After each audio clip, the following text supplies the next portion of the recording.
Selamat pagi untuk kita semua.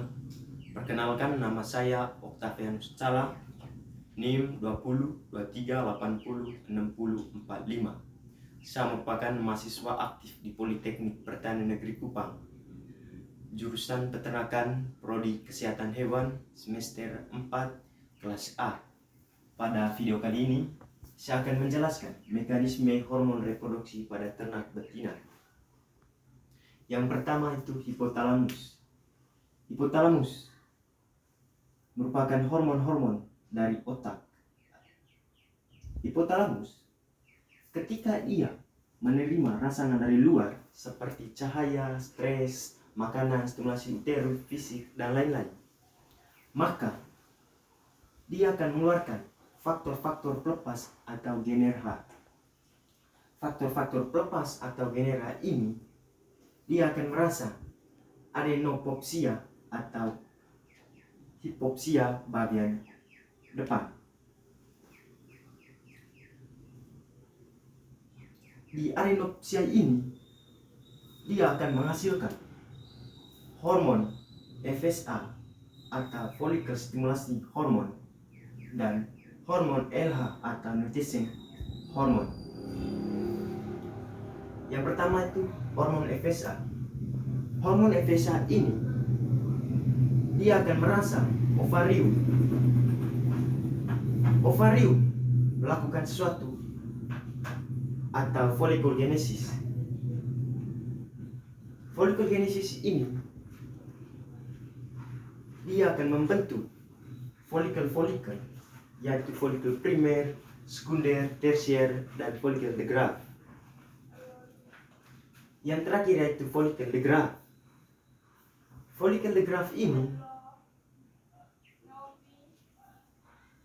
dia akan menghasilkan hormon estrogen.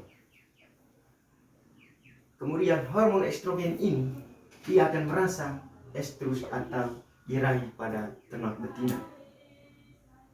Hormon estrogen ini kemudian dia kembali ke adenopopsia. Di adenopopsia ini dia menghasilkan hormon LH. Hormon LH. Kemudian hormon LH ini mengeluarkan folikel de Graaff dari ovarium atau ovulasi. Ovulasi ketika ada rangsangan dari hormon LH, dia dinamakan dengan badan kuning atau corpus luteum. Corpus luteum ini dia akan menghasilkan hormon progesteron.